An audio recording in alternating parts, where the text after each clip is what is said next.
The white whale tasks me. He heaps upon me, yet he is but a mask. 'Tis the thing behind the mask I chiefly hate, the malignant thing that has plagued mankind since time began, the thing that maws and mutilates our race, not killing us outright, but letting us live on with half a heart, half a lung, missing a leg. He is my goal, my white whale, my holy grail. Are you still talking about that whale? It is my passion. It is my obsession. Well, I will chase him to the ends of the earth. Yeah, we have that doesn't sound like a smart idea, man. It's gonna be great. Are you with me, men? No. What? But we don't want to do that. What happened to the last guys? Well, you still won't tell us. I lost the leg, and they kind of. Yeah, you lost the leg plus the crew. Well, listen. This is it's a really important whale. I feel like maybe you're overly focused on the whale and the rest of us are not. I have to say, I feel like you're not focused enough on the whale. We have gotten so many whales. Do you know how much whale oil we have down in the holds? Hold on, this one is white. That feels racist, first of all. No, I'm just saying it's like an albino. Jamal's whale. not even up here on the deck. He won't even come out of the cabin. It's not race. It's a whale. It's not race-based. You keep saying that the most important one is the white one, and he's upset about it. It's because it's a rare legendary creature sort of a situation. It's been 2.5 years we've been on this boat. I've got scurvy. I don't know. You don't even ask me how I'm doing. Scurvy. You don't even ask me how I'm doing anymore. How are you doing? Shitty. I've got scurvy. Yeah, it's bad. Can we stop it? Are you gonna lose your leg? Is that over the scurvy? We're good to. Yeah, well, I got scurvy. My wounds reopened. You know what happened? My leg bled. I've got 3 teeth left. When we left, I had 12. Tell you what. Let's catch this whale. Right? We go out there. Harpoony, and then Jamie, can you we'll sell his whale skin for something. Jamie, can you bring me the union contract? We're gonna make a killing. Thank you. This is a super rare. Here's whale. the deal. I've got the contract here in front of me, and the deal is we should have mandated breaks. You only brought 3 months of food for this 2.5 year trip. We were supposed to have 6. We're gonna eat whale. We've got so much oil. Can we stop and sell some of it and get some limes or something? We gotta get this one more. We gotta get. Listen, I'm the fucking captain here. Okay, you gotta do what I say. And right now, what I'm saying is fucking whale ho. You're a hoe.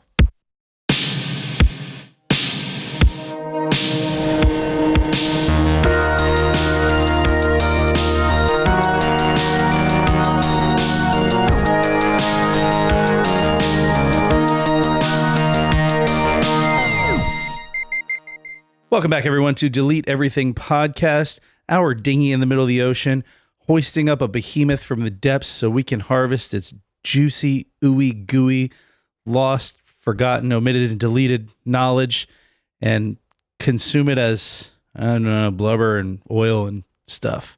I'm your peg-legged, vengeful captain, Patrick Ahab, and with me, as always, my tattooed Polynesian who says very little but does a lot. Go ahead, Queequeg. Riley Bowen. This week we are talking about the history of the whaling industry, and even though it sounds boring as piss, it's actually pretty damn What cool. fucking sounds boring about it?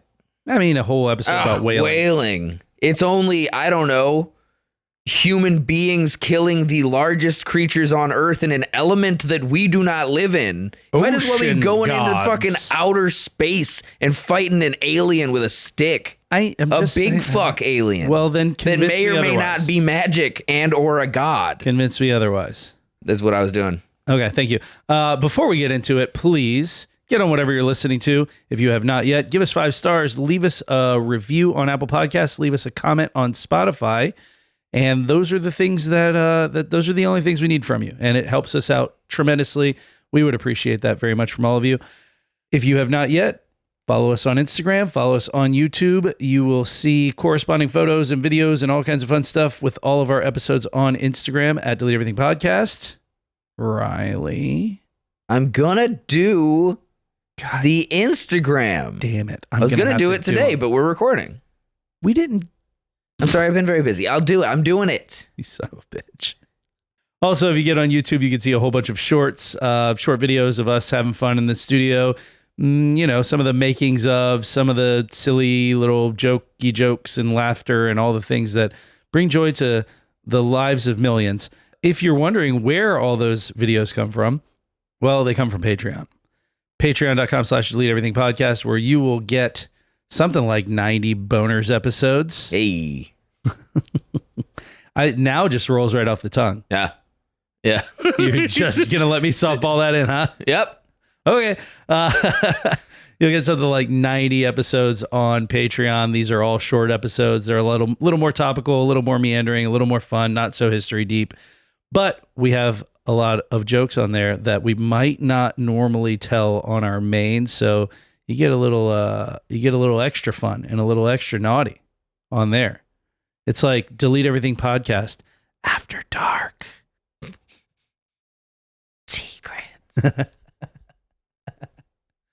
Yeah, that's going to be $8, but that is the only way that we get anything for doing this, and we work real hard on this. And if you like us and you got $8 just laying around, boy, we sure would like that $8. Give us your money. We would sure like that. We need it for heroin. No. That's why we're so funny. Is the opioids. That's not how any of that works. Can you catch the sirens on mic? There is some sort of emergency happening next door to our studio. Seems violent. We don't care. We're badass. We're here to split our lungs with blood and thunder. As we talk about That's a good one. The history of the industry of whaling. Now, if you're not familiar with this practice, it has been around essentially the entirety of human history. Yes. It is, I want to say, the second step of fishing, really, when it comes to it. Well, the thing about fishing is you always want to catch the biggest fish, right? Yeah, absolutely. So, there's always another fish. What happens when you see your first whale? Oh, fuck, right? And that is kind of, it's hard to frame exactly how important whaling has been throughout human history. And I want to be very clear. I'm against it, generally. I think whales are kind of magic, intelligent, like soulful beings. Where do you get all of your clean burning oil from? Me? I listen, I don't want to think about the ethics of my actions. I just want to condemn. Okay. Got it. Predominantly, I'm against the act of whaling, but what I am sort of in favor of is the spirit in which it was traditionally done, which sounds really bizarre. Like anybody who's going way back to the dawn of man, specifically to the dawn of man, because it's like it. I have eaten whale. Really? Do not recommend. I think that's a sin. No, it's I don't know what kind of whale it was. It was. I think I've talked about it on the podcast. Yeah, it's probably one of those. It was in Iceland. Useless, stupid whales. One of those whales you don't have to respect. Dumb idiot whale. Yeah, got caught. Stupid. Now it never even loved its mother or anything. Yeah, or its children. No, but so predominantly the spirit in which whaling has been done throughout human history has been, if not respectful, a little holy in a way. You know what I mean? Like. It's like that's a god out there in the ocean. Mm-hmm. Yeah, if you're a land-dwelling person and you see a whale, you really don't have any option but to think like, oh, that's like a more important animal than me. That's a higher being, right? So ancient cultures throughout history have... In antiquity, sure. In antiquity, yes. Now we respect nothing. Now we're just like, stupid fucking electricity's fucking ghosts. Grow legs, idiot. We don't care. I'll bet you right now, I don't even have to guess. If you look up whale porn, there's going to be a picture of someone fucking a whale, probably like a drawing, and it's probably that whale from SpongeBob. Pearl, no. Yeah, I guarantee it. Pearl, yeah, pearl necklace. Oh God. How many of our listeners do you think immediately are like turned off the fucking radio? Immediately on their phones looking up whale porn. I mean, me later. That's hell yeah, dude. But okay. The weirdest boner later. The area of whaling that is most, commonly covered in conversation is the American tradition of whaling coming out of like Nantucket Island in the 1800s, based around the experience of Moby Dick. When I think about it, I think about East Asia. I think about the contemporary Japanese whaling? whaling ships, and then that one Greenpeace ship that was like always ramming the whaling boats. Oh, so you're thinking of like contemporary whaling. Yeah. Yes. I would say like contemporary whaling is kind of like overlooked culturally as often as we can. Yeah. But if you think about like the history of whaling, it usually falls into that like Moby Dick spectrum. Yeah. I think it is illegal. By the way, I'm gonna say Dick. I'm gonna say seamen, blubber. So it'll be like every other fucking episode ever? Yeah, we're gonna say Dick and seamen a lot. Okay. I think that whaling is illegal in Japan now. Yeah. Yeah, I think there are still people who do it. Okay, cool. Illegally. That's good. But yeah, the prevalence of this book, Moby Dick by Herman Melville, like that area of whaling is very heavily thought about and used in film. And there are a lot of different movies, a lot of adaptations of the book. There's Mastodon's Leviathan, obviously, is really all I know about any of this. So we're just going to be I read that book. reciting the lyrics. It was about an angry man with a peg leg. Yes. Who wanted to His angry leg is what propels him. Who wanted to catch a whale and harvest its dick. Yeah, he was... That's why they named it Moby Dick. It was about electronic music artist Moby. God damn it. Chasing a whale across the seas to harvest its dick. Actually, interesting story. We're going to talk about it a little bit later, but Moby Dick is based on a true story, which is, you knew that, right? Maybe. Yeah, This may come as a surprise. I have not thought of the Herman Melville novel, Moby Dick, probably since I was forced to read it in high school. Huh. No, that's not true. I've thought about it. But it fucking made you read Moby Dick, and it's a hard read, dude. I know, it sucked. I like that book a lot, though. The verbiage is really fucking... Yeah, that's actually... I remember reading that book because the thing that I like about whaling, the thing that like really interested me in the book was the description. Like the entire first quarter of that book almost is a description of whales. Yeah. It's, you right whales and sperm whales, and I'm going to say sperm a lot too. But like it's just describing these different whales. Another day in the life of Riley. and describing like their habitats and kind of like, where they're more prevalently hunted, and how a ship sailing from the American coastline would travel out to, like African shores and hunt this whale or that whale. And then it describes the people on the boat, and every one of them in that book is described as a fucking psychopath. Yeah, they're all dirtbags. Because they're all going to kill a god. They don't care about the money. They want to get paid, sure. But like the reason they're on this adventure is so that they can go look a fucking whale in the eye and stab it to death in the ocean, because they're all fucking psychotic. Yeah. But there's like a holy experience there that's like, they're going to commit deicide. They're just cool. I mean, yeah.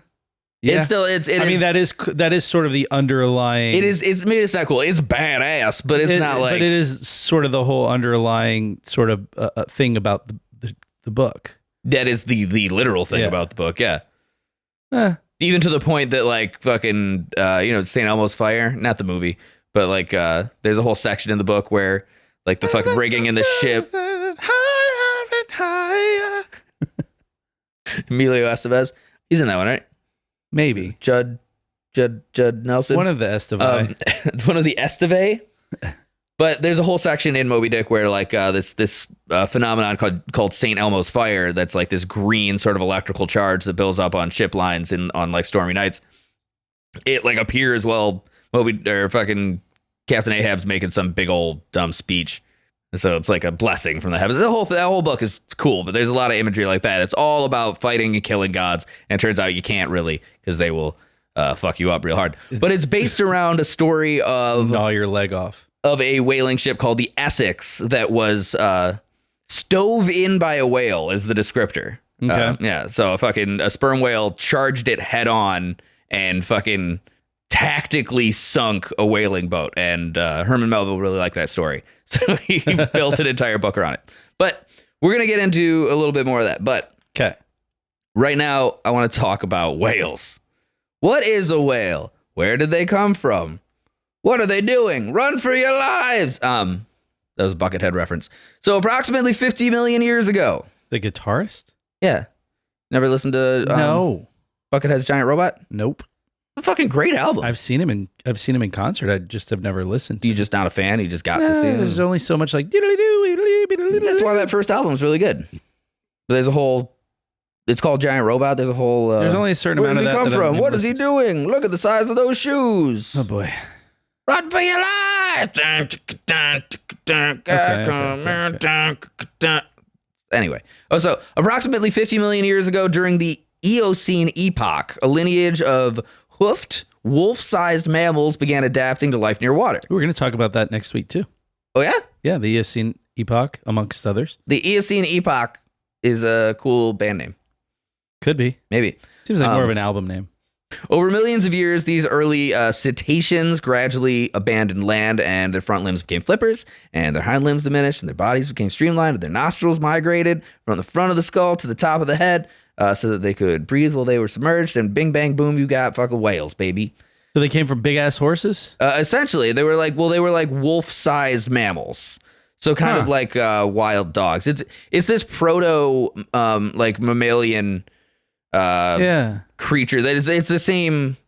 A lot of the Eocene animals looked like some of the last horses. Yeah. So there's been a lot of back and forth trading from like fucking dolphins to land animals back to dolphins and shit like that. It's kind of how everything turns into a crab. You know, we've talked about that. Yeah. The earliest, I don't believe that, but it's true. Okay. Everything become crab. The earliest known ancestors of whales belong to a group called. Now that's a band name. Everything Become Crab. Yeah, that's not bad. Also a good place for like a Cajun crab oil restaurant. Come on down to Everything Become Crab. Evolve your taste buds. You eat crab, I eat crab, crab eat crab. The earliest known ancestors of whales belong to a group called Archaeocetus. Archaeocetus? Archaeocetus. Archaeocetes. Oh, God, there's no way. Archaeocetes. Okay. The philosopher Archaeocetes, which just means ancient whales. Okay. These animals were transitional creatures possessing a strange combination of terrestrial and aquatic features. Cool. Lived about 50 million years ago. Eventually, whales became fully aquatic.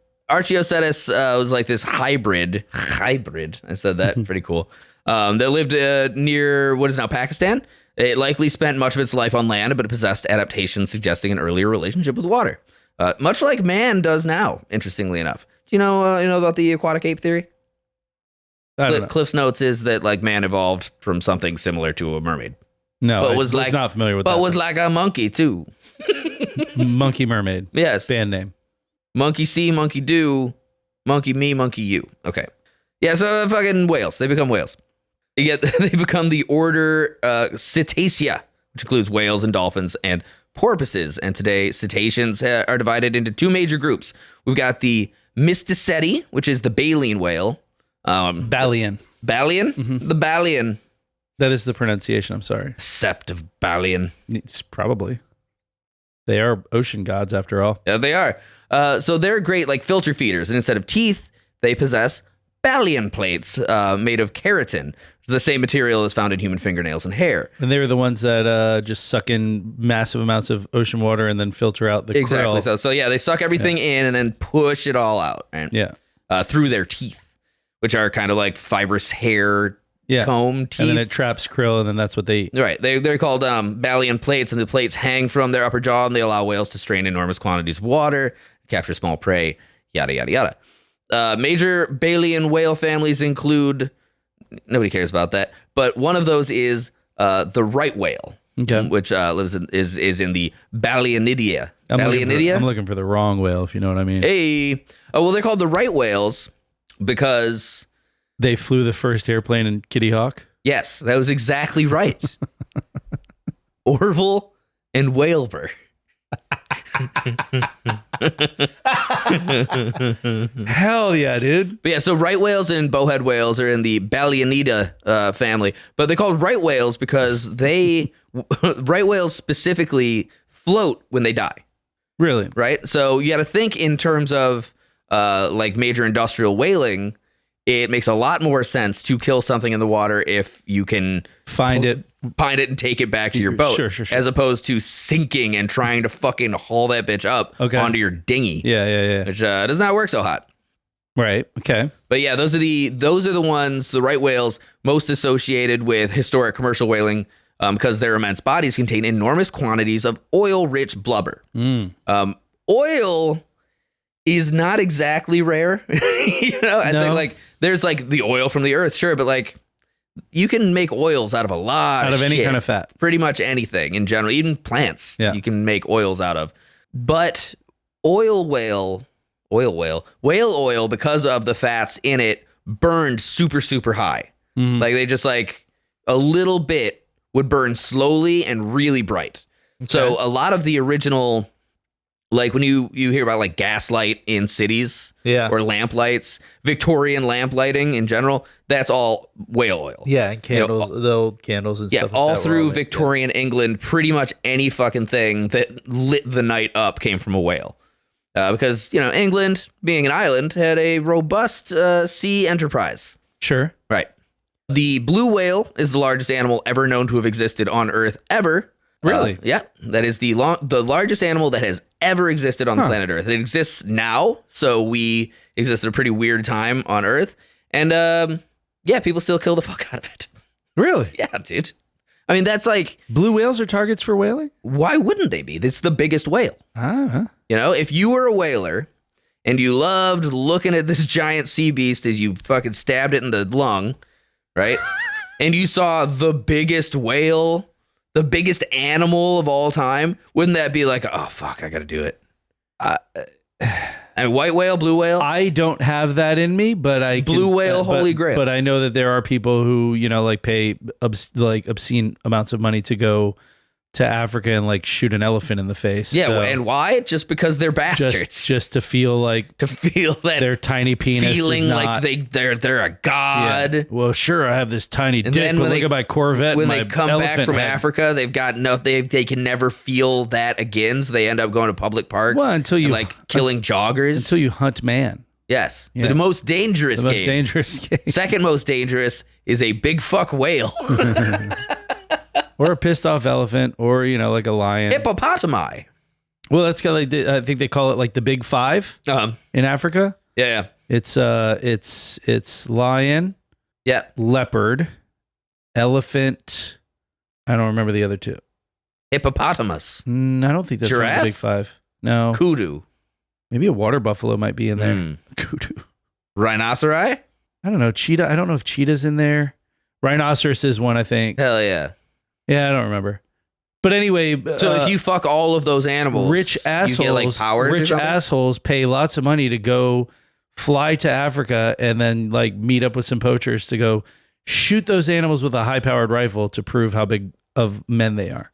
Yeah, and then they come back and then they can't get hard anymore, so they have to kill a hiker. If you want to prove you're a man, here's a knife. There's the lion. Go nuts. Yeah, dude. Let's see. I've seen the Ghost in the Darkness. What is that? Huh? Ghost in the Darkness? It's the story of the Savo man-eaters. The two lions that were like attacking the shit out of people. Yeah. Shitload of people in Savo in Africa. Yeah, I remember. Yeah. And cool. They made a movie with Val Kilmer. It's really good. Yeah, nice. Yeah. Okay, so the first human encounters with whales didn't begin with hunting, obviously. For early coastal peoples, the ocean was a place of like pretty reverence. Uncertain terms in general. Yes, a lot of reverence. Yeah. They were able to harvest. They were able to enjoy swimming like we do now. And then occasionally something would eat one of them.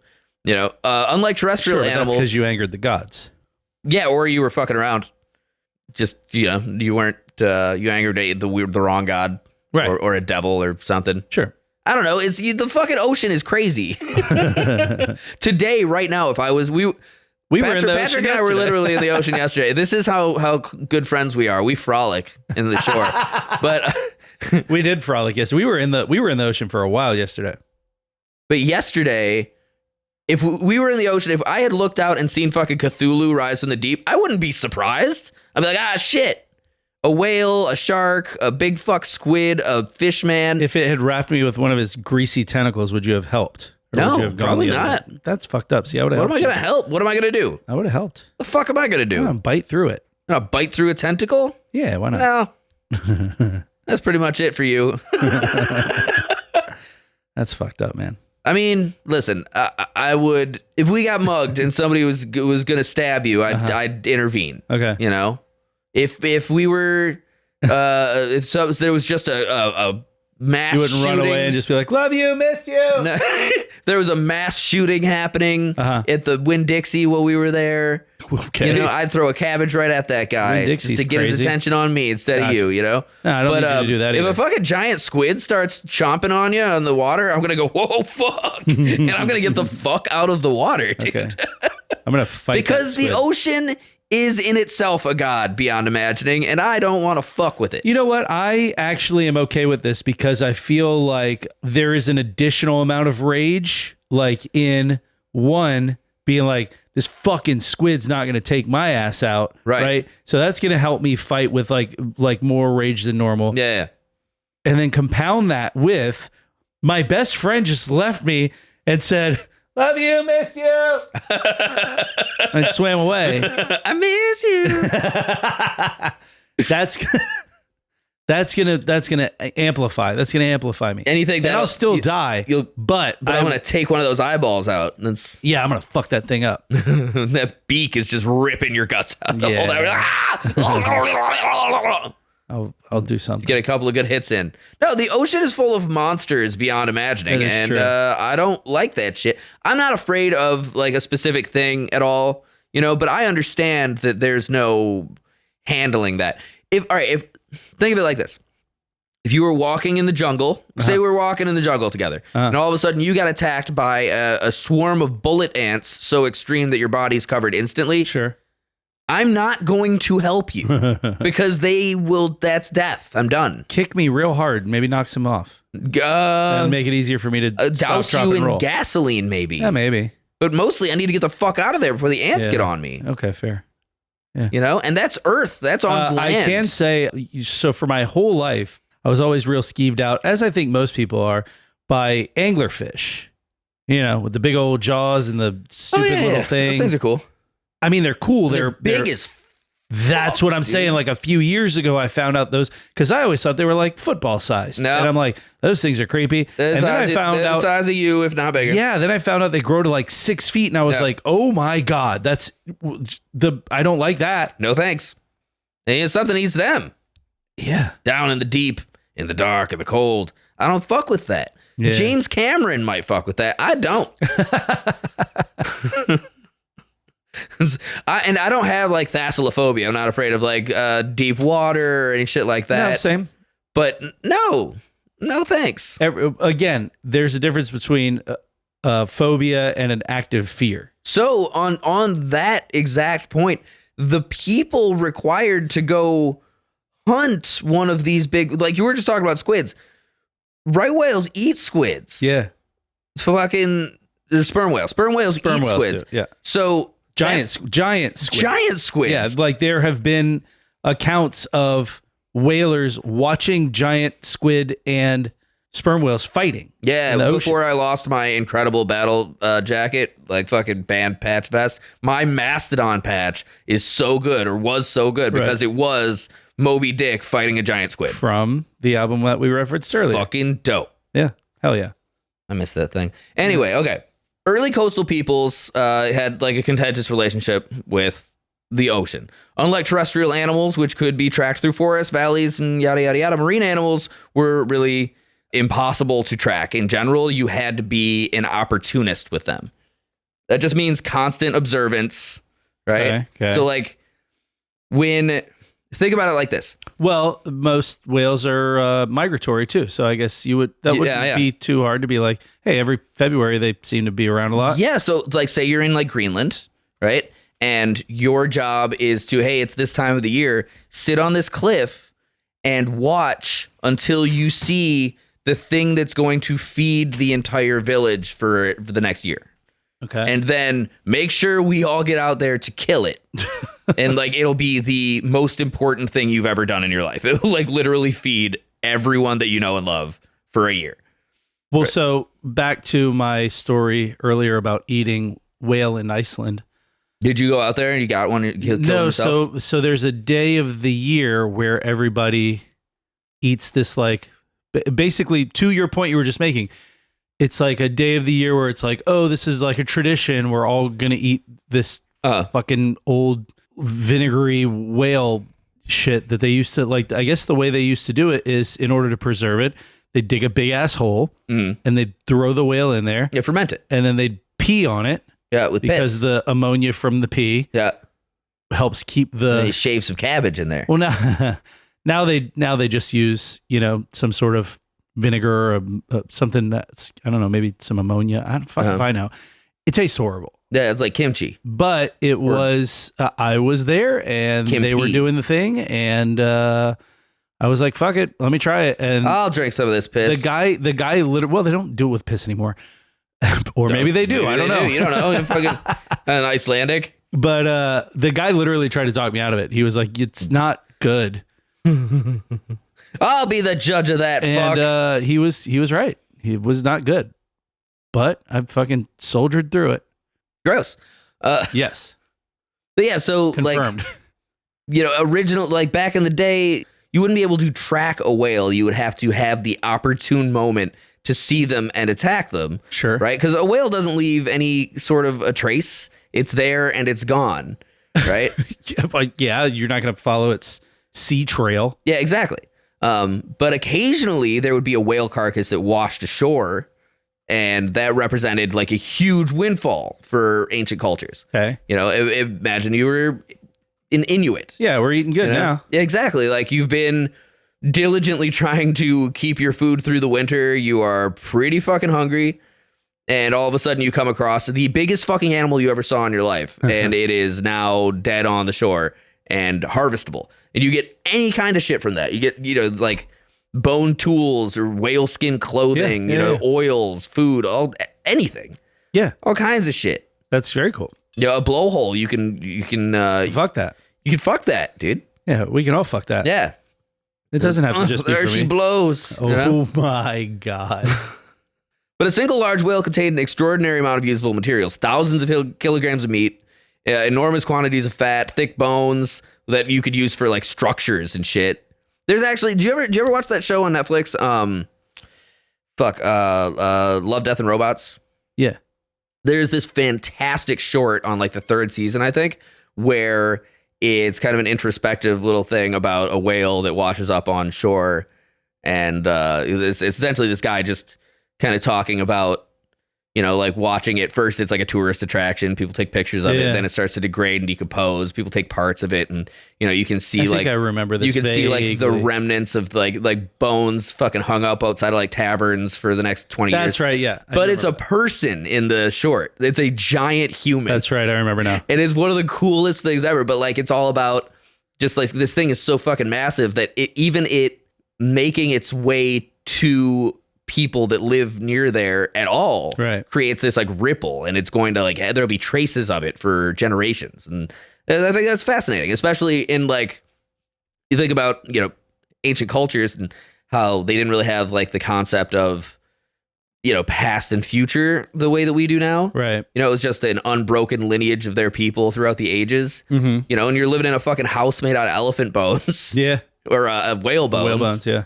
That's cool. Like it's like this like endless cycle of like hunting and rebirth. And is there any evidence, like, because you know, a lot of times, especially if you watch like any nature documentary stuff like that, a lot of times when these whales die and are sort of floating out of the middle of the ocean, and you know, you always see like sharks that come up and just tear big old chunks of them up.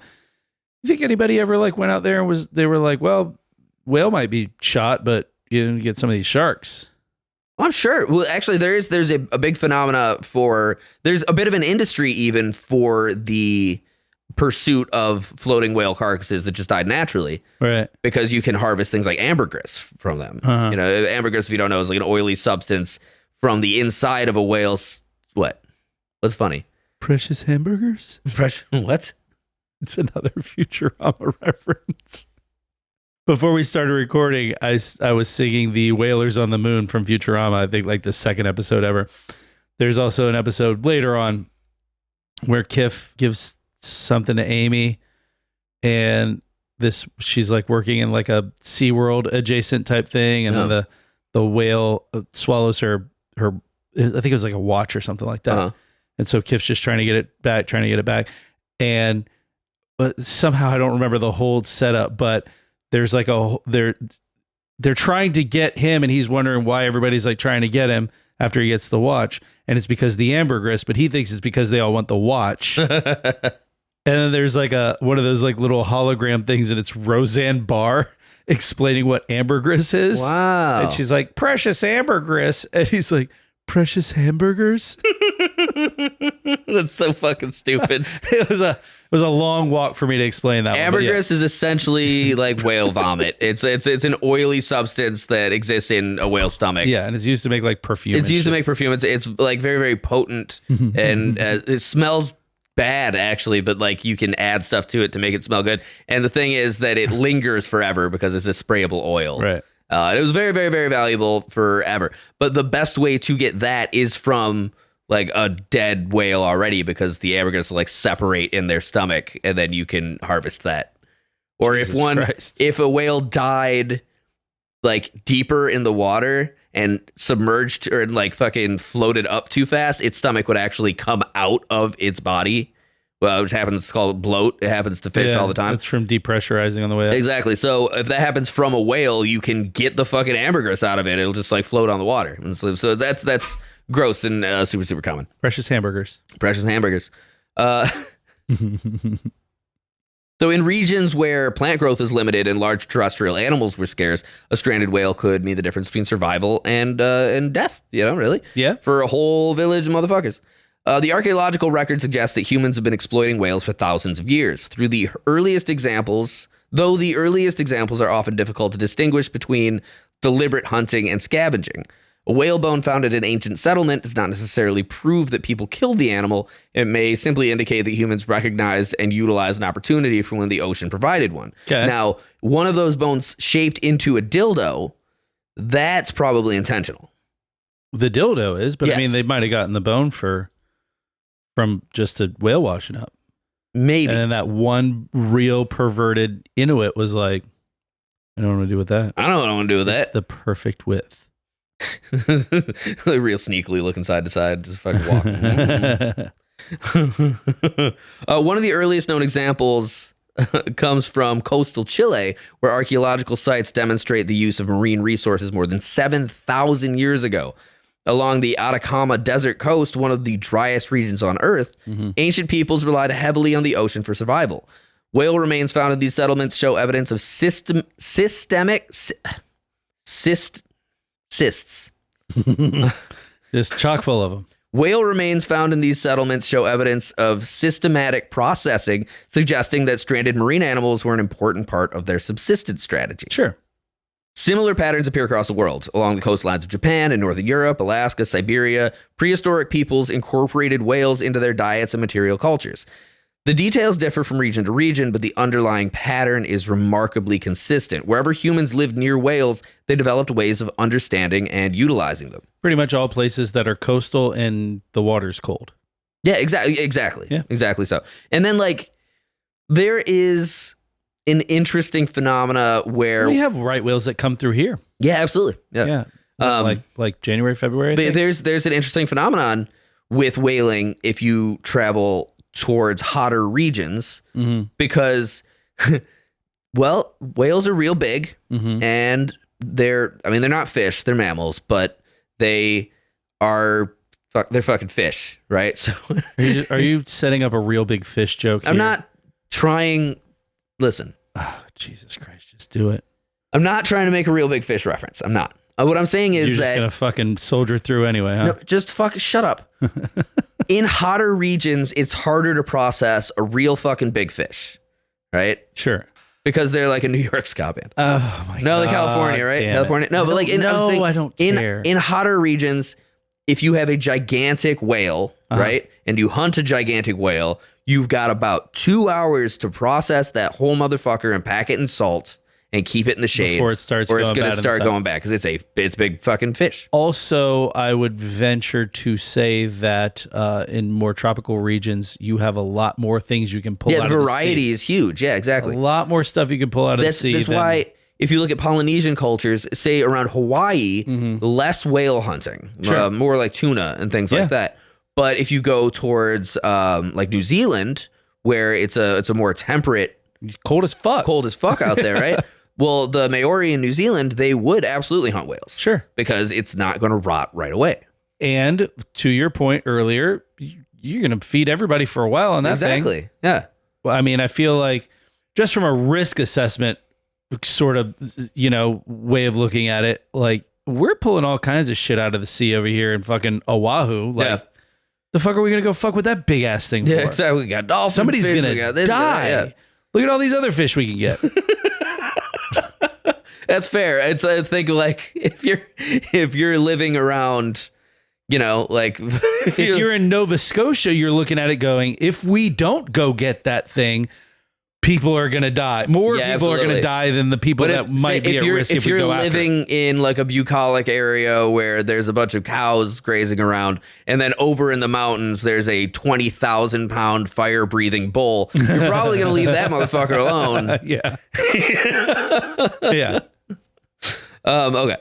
So yeah, there's an important distinction between using whales and whaling. There's a big difference Sure. culturally culturally and like spiritually, emotionally between just like, we're going to harvest this, whale that washed up, or we're going to pack it full of dynamite and blow it up on the beach, which is just fucking cool to see. Is that Washington State? Yeah, it was Oregon. Washington. Oregon. I think it was Washington. One of the two. Walla Walla. No, it is Oregon. It was Oregon, Yeah. right? That's a fun video to watch. It is a fun video. It's the basis for the movie Tremors.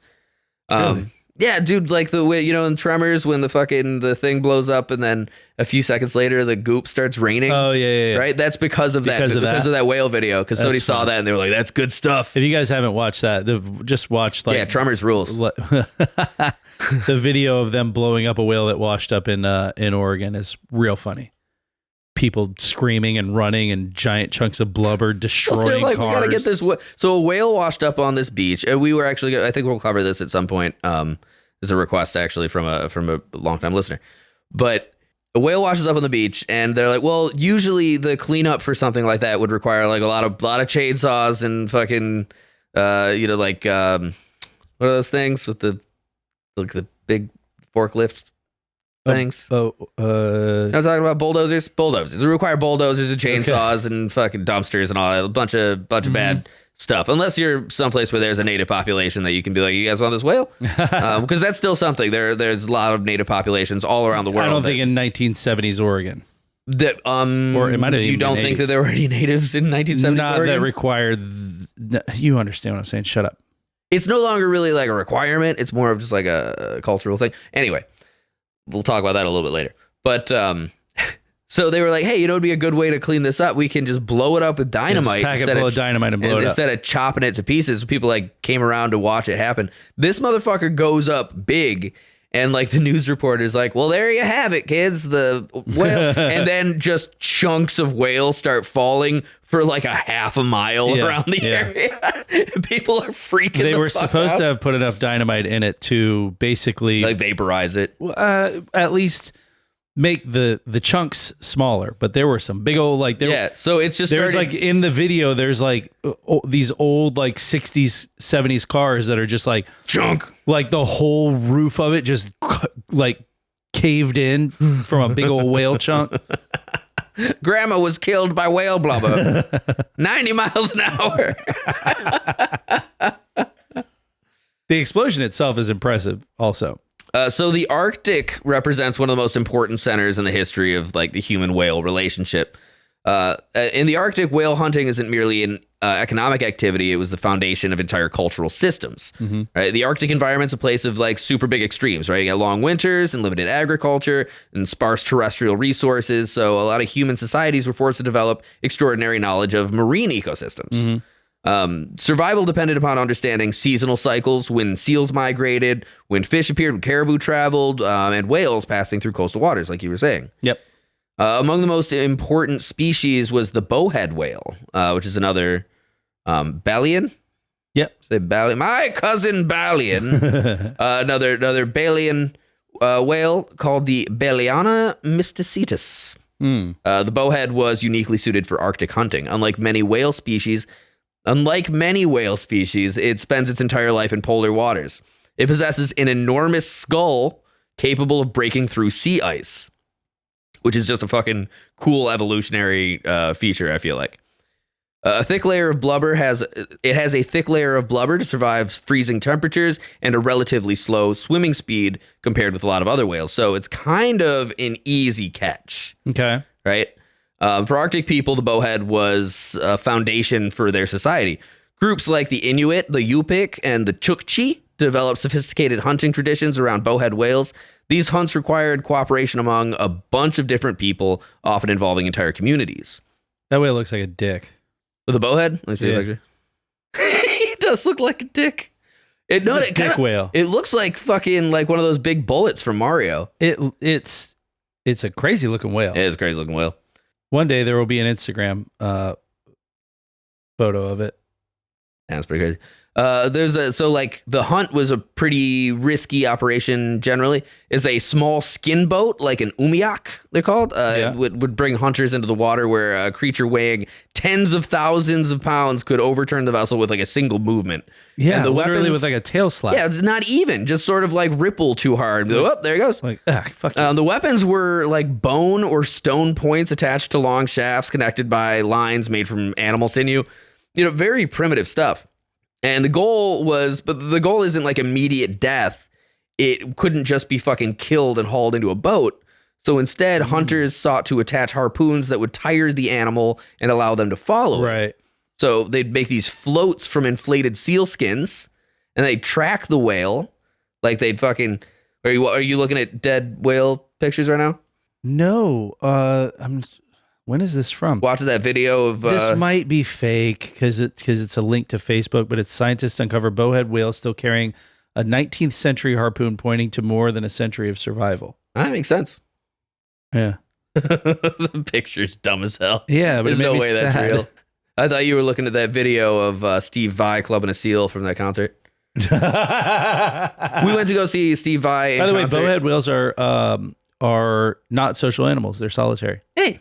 So that would kind of make you a little bit more emboldened. Like it's just one of them. Just the one. Yeah, exactly. Yeah, we went to go see Steve Vai in concert with Joe Satriani some time ago. And there's this song that he plays. It's apparently one of his big hits. I wasn't familiar with it, but like they played a video from the 70s when he was really young. And he's playing in like a fucking fur coat in the snow, and but then like the video intercuts with a bunch of violent stuff, like bombing a lot of it, Hiroshima and shit. And then one section, like fucking a baby seal getting clubbed. I was like, dude, oh no, Steve. It was pretty bad. So hunters would, essentially just piss off the whale and stab it and stab it and stab it and try and like drive it in a certain direction.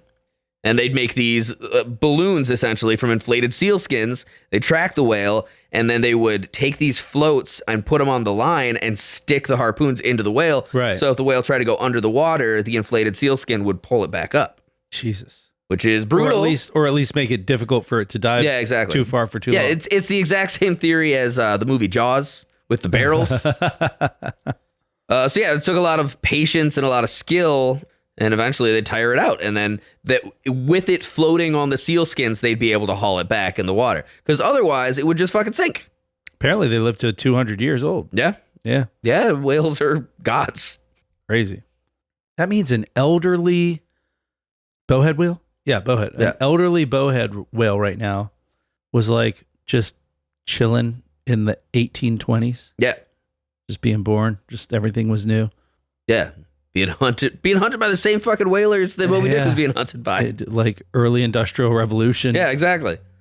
And now it's it dodged some fucking bullets. And now it's like because they were still doing the whale oil back then. Now it's being hunted by AI. Yes, because now they need whale blood to cool the servers. Oh Jesus Christ! Don't put that idea out there. Someone will try it. I've heard that AI now has a new machine where they specifically require cute puppies and baby raccoons to be put into a wood chipper and then fed directly into the servers. Yeah, I mean, it's to make the dicks more realistic when they make pictures of them. when you get your AI porn. We need it. We need it for every frame of AI porn. We need more data centers. Like a 3-day-old beagle puppy has to be put into a blender. Live. Live. Yeah. If you kill it beforehand, it spoils the juice. And they've got children that have to name them and then watch them go. That's the AI data bank. And then actually put them in. The children have to put them in the blender. Go on, Susie. Oh my God. Maverick is my puppy. Fuck, this episode's dark. Okay. Maverick. I love him. I love him. Yeah, you're going to love him. You're going to love the taste of the slushy. Yeah, we need AI, Susie. Okay. Need it. Across the Arctic and North Pacific, stories often portray whales as ancient beings possessing knowledge beyond humans. Some traditions describe whales as having their own societies beneath the sea. Others portray them as transformed ancestors or spiritual beings who choose when to appear specifically to like be a boon to the community. You know, it'd be like the ghosts of our ancestors arrived to save the tribe from starvation. Yeah. In this endless, eternal cycle of birth and death and rebirth. Okay. Among the indigenous people of the Pacific Northwest, particularly cultures such as the Makah and neighboring nations, whales were deeply integrated into ceremonial life. The gray whale was not merely an animal of economic importance, but a being connected to identity, social status, and ancestral history. The relationship between humans and whales is often expressed through stories of transformation, like humans becoming whales, whales becoming humans, or animals revealing themselves as spiritual beings. Kind of like in Moana, Moana's grandmother is the sea, and also a stingray. Yeah, I remember. Right? Yeah, that was good. You consider the coconut? I frequently do. I drank some coconut water yesterday. Yeah? Make your clothes from its fibers? Is that all you need? A myth about respecting a whale might encode lessons about hunting behavior or seasonal timing or social obligations. Oral tradition functions as an ecological archive, preserving information across generations long before written records existed. A lot of it's like you think of the African tradition, the Anansi stories, this trickster god spider. Yeah. Named Anansi would always be getting into these crazy habitats, but it's really just educational stories. It's like the roots of children's programming, essentially.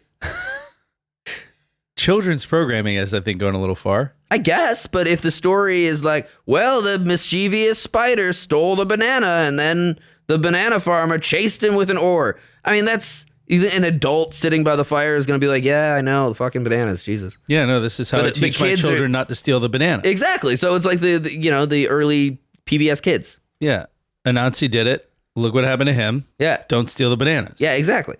Children's programming. Just because. Are you saying children's programming like okay, because you said PBS, so you're saying children's programming like Arthur?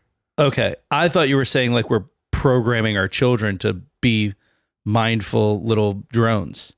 No. Stupid. That's what I took. That's why I was like, that's going a little far, don't you think? So like teaching your kids lessons. A separate but equally fascinating tradition developed. I'll let my kid do whatever he wants since day one. He's 12 years old, still shits his pants and crawls. A separate but equally important, fascinating tradition developed in Japan. The Japanese coastal communities practiced forms of whaling for centuries, particularly in regions such as Wakayama, Kochi, and the waters around the Goto Islands. Okay. Early Japanese whaling relied heavily on small boats, hand-thrown harpoons, and coordinated teamwork. Like Arctic traditions, Japanese whaling developed alongside elaborate ritual practices. This is the part where I laughed when I was reading my notes earlier. Whales were sometimes honored through the construction of memorials and temples known as Kujira Zuka, whale mounds. Oh. Which just makes me think big titties. That's the joke that you made in your head. That made me laugh so hard. Riley was going through his notes while Drew and I were in here doing some other stuff, and Riley just starts laughing hysterically out of nowhere. And we're like, what's up? And he's like, look at those whale mounds. He's like, I just made a joke in my head, and it was stupid, and I'm laughing. And anyway, the whale mounds are where the spirits of harvested whales were commemorated. Okay. The practice reveals an important cultural tension because the whale could simultaneously be So food. you turned immense reverence into whale titties. Yeah, Okay. sure did. Just making sure we're clocking this. The real joke, I was going to say Kujirazuka, which is like a pet name for my wife. Jesus fucking hell. Yeah, I know, you could edit that one out. But anyway, so I'm like, going to speak for Drew. Nope. she doesn't listen to this shit. So the whale could simultaneously be food and a being deserving respect. So like the two ideas were not considered opposites. A whale's death created life for a community, but it carried an obligation to like remember and honor what had been like taken. You know? Okay. It's a basic hunter etiquette. Sure. Also practiced, I believe, by the Navi on the planet Pandora. Oh my fucking God. Am I wrong? Don't do it. What? Let it die. I don't know what you mean. It's very clearly documented that when the Navi on the planet Pandora kill an animal for food, they say, you know, thank you, brother, I respect you, and return you to Awa. The Jake Awa has heard you. He's so fucking mad right now. He's like, I cannot fucking believe you're doing Avatar again. Fuming right now. You see, the crux of the comedy, Patrick, is that I let the joke fade away for a while. Notice how recently I started doing China Girl again? China Doll? Right? Fuck you. China Girl. My little China doll. China Doll is a... Wait. Bowie now- song is now China Girl is Bowie. Now I'm all backwards. My little China Girl. Ooh, just you shut your mouth. You just shut your mouth, Majake. Answer the way. Go. Talk about the fucking whales, for God's sake. Anything other than this. I got a bunch of shit about whales in here. Hold on a second. I mean, like, I wanted to do more of like an anthropological dive into what it was like for ancient societies to deal with whales and whaling, because that's what's really fascinating to me. One of my big problems with contemporary living in general is that we've lost a lot of like the coolness about being people based specifically on like omitting reverence for the land, which is like, I think a great place to be as people is like worshiping what's around you. That's cool. Yeah. You know, instead we got mega churches and shit. Suck my dick. It also kind of forces you to live in conjunction with something other than just exploit all of its resources till it dies and no one and nothing can use it anymore. Exactly. And this is actually something really fascinating about whaling. One of the reasons it is such an interesting topic. But we need endless strip malls. We need the oil. We need it. We need more Arby's and Subway. We need it. We need pictures drawn by computer guys. Yeah. We need it. And banks. We need to make sure that you can't tell that it's real so that we can mislead you. And it's weird. Anyway, this is like an interesting topic because it is like the full convergence of that sort of reverence and like, no past, no future tribal life leading directly into the modern day, because it starts out as like a kind of a reverential thing. And now it's like, let's go get that stupid fuck whale. Yeah, let's get a whale and then fuck it and have AI do pictures of that. By the way, I found another different picture of the whale with the harpoon in its head. Completely different whale, completely different harpoon. Yeah, because I'm pretty sure it was bullshit. Maybe like what it is that somebody's been taking different whales and putting a big stick in its head. Stupid whale. Okay. God damn it. So yeah, like the development of deliberate whale hunting represents a major turning point in human history, and it required like advanced maritime knowledge, cooperative social organization, specialized tools, ecological understanding, cultural systems justified like the amount of animal that you're about to bring in. There's like, to even begin doing offshore whaling, especially to the degree that it starts happening in the 1600s, You have to have a society built for that. You have to have technology invented for that. You know, you're gonna take 100,000-pound whale and you're gonna process it on a fucking boat. So you need people who are whale hunters first and foremost. Secondly, like expert butchers. Third, fucking mechanics, because they have to use pulleys and shit to host this motherfucker onto your boat. Boat masons, like all kinds of shit. It becomes a very advanced sort of evil in a way. You know, it's just like it's kind of hard to describe. They process it all right there on the next boat. to the boat. They have to. They and don't the hoist the fucking whale onto the boat. They process it like side by side, right? Bit by bit. But you can't have it in the water. Because once you start cutting it, what happens in the ocean? And lots of stuff's going to come get a bite. Exactly. It's the old man in the sea. Right, so societies that mastered navigation and astronomy and long-distance trade understood very little about the creatures that inhabited the open ocean.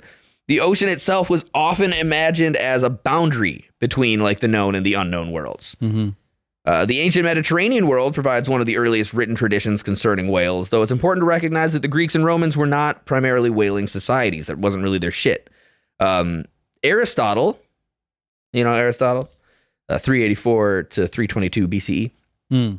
Aristotle, I like Aristotle a lot because he was like this brilliant mathematician, scientist, and philosopher and poet, and he did this great book called the fuck is it?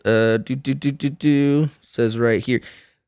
He did this work, The History of Animals, where he did these brilliant drawings of like all kinds of shit, like horseshoe crabs and. Yeah, we're gonna talk about that next week too. Cool.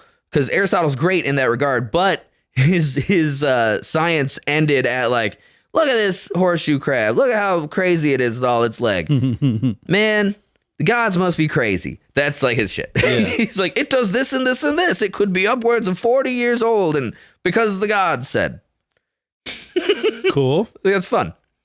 But like Aristotle was the one that recognized that a whale was not a fish, because it gave birth to live young and suckled with milk, and that like blew his fucking mind. He was like, hold on. He's like, hold on a goddamn second. Is that big fucking fish not a big fucking fish? Right. Because that's a real big fish. Oh my God. Why is his tail sideways? Is that Mitch Hedberg seeing a whale for the first time? Why is his tail sideways? What's with that blowhole, man? You breathing air, man? That's crazy. So there's a lot of Norse mythology and folklore that portrayed whales as like... That fish got milk. I'm just going to skip that.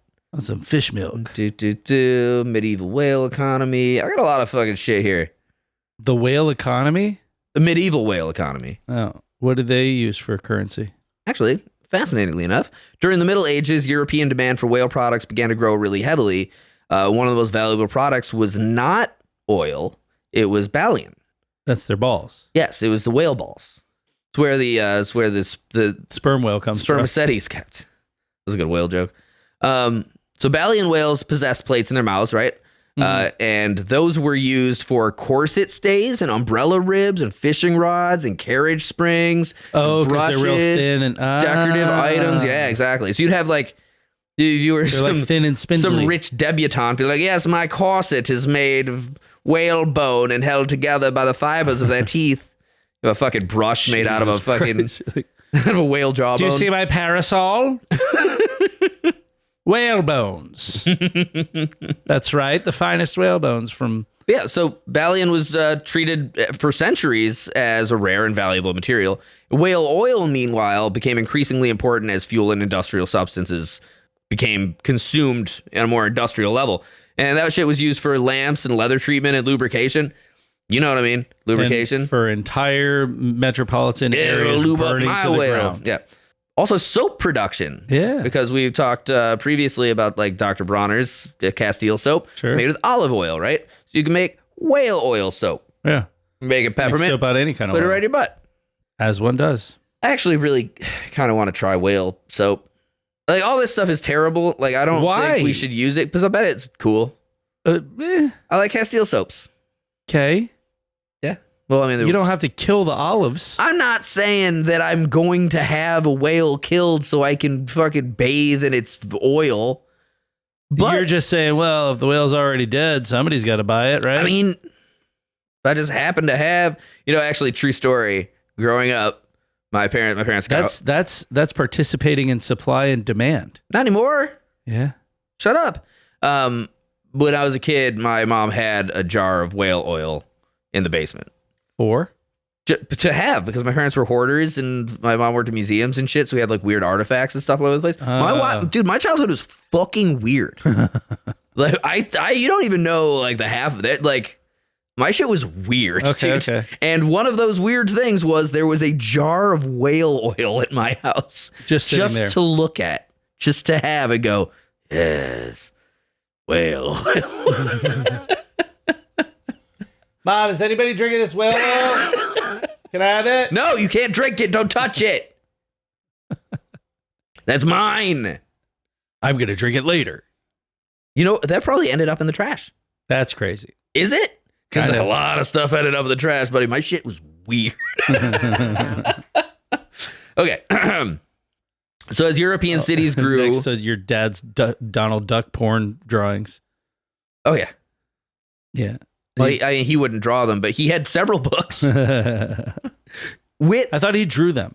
No, I mean, You tell me he no. would, My like, dad, draw, my like- dad was a pretty good fine artist as well as a cartoonist. He was a very bad erotic artist, though. Like Oh. he'd do this shit where like, I just can't get the vulva right. Fuck. no, it's interesting. It really is interesting because he was like a massive horn dog, and just like he was always like getting girls to like let him take pictures of them topless so he could paint them, and then he would paint them and give the girls the paintings. And then they'd be like, the boobs are all wrong. No, I mean, they would be great, but there was like, they'd be really well done paintings, but there just wouldn't be anything sexy about them. How'd your mother feel about this? My mom was reading a book. I don't know. She'd go, I don't fucking care or something. I don't know. Who cares? I don't know. You don't need to know about that part. My life is weird. So, but like my dad he'd paint these girls and then give them the paintings, and they were like good paintings technically, but there was just nothing erotic about them whatsoever. Even if they were like posing sexy, it would be like the coldest painting ever. He'd get into the show in Detroit called The Dirty Show, where artists would do erotic art, and he'd submit like, I mean, it was just like a naked woman, even like leg spreads, like supposedly erotic, cold, absolutely like no emotion attached to it. Like it was really hard to describe why the smut he was trying to do just didn't seem smutty. Interesting. Actually, if you're ever at my house, go into the bathroom, I've got one of those paintings. It's like a Japanese woman in like an open kimono. It's nothing. I've never noticed it, and I've been in your bathroom. Yeah, it's on the wall. It doesn't pop. There's nothing. Interesting. Yeah. In the meantime, if he drew like a cool robot or something, that would be great. That's always cool. I like to go into Riley's bathroom and sit on the toilet, what I call AC Slater style, and turn the bidet attachment on full blast. Yeah, me too. Anyway, what were we talking about? Yeah, they'd use whale oil as lubricant. Go on. Thank you for tuning in. By the 12th and 13th centuries, Basque whaling had become a significant regional industry. Archaeological evidence from sites such as Red Bay and Labrador demonstrate the scale of later Basque operations. In the 16th century, Basque whalers crossed the Atlantic and established seasonal stations in Newfoundland and Labrador, pursuing whales across thousands of miles of ocean, which was the first noted transatlantic whaling, which is where people started following migratory routes or knowing where they could go to find a certain type of whale, which incidentally was an initial signifier of overfishing or overwhaling. Because it'd be like, well, this year the fucking right whale harvest coming down the coast of our little fishing town wasn't really up to snuff. So now we have to go to another place. But, we've got reports of them here, so we'll go there. Away, yeah. Exactly. So you find a different pod than the one that usually migrates past you. Huh. Yeah. So as that happened and there were less and less whales, the transatlantic trade started to boom a little bit. Interesting. Yeah, in the 16th century, Basque whalers crossed the Atlantic, and you could find these like Basque processing sites because they had stone processing structures and whale oil furnaces. I missed it. Is this like the Basque region of Spain? Yeah. Okay. Yeah, and like cooperage facilities, and there were a bunch of whale bones all over the fucking place, and it was just becoming an increasingly organized thing, right? Okay. And that medieval transition represents a lot of like the most important moments in the history of whaling because shit was starting to get That's interesting. I different, wouldn't have yeah. thought the Spanish were involved in all that. coastal societies essentially. Yeah, there's a huge industry in Africa even, but interestingly enough, in good portions. In the right areas in Africa, there are just fuckloads of fish all the time. That's what I'm saying. 'Cause there's shitloads of sharks. Same and, with like, Spain. Yeah. There's a huge shark fishing industry in like southern Africa. You know, not South tracks. Africa specifically, but like, you know, the Southern African continent. yeah, there's so many fucking sharks. That's like the great white capital of the world. So massive shark exports there all the time. Okay. But you can kind of like gauge so much about cultures from what they're fishing, which is weird. You know, like coastal regions all across the world, like will have huge influence from whatever like the main fish that they catch. would be, you know? Right.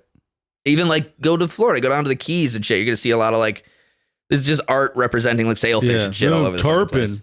Exactly. You know, and that's contemporary, but they, you know, Tarpon are just like swimming cows. it's like the further you go down south in But Florida. they're also kind of dragons. Yeah, cow dragons. Yeah. Yeah, you get it. Yeah, you know.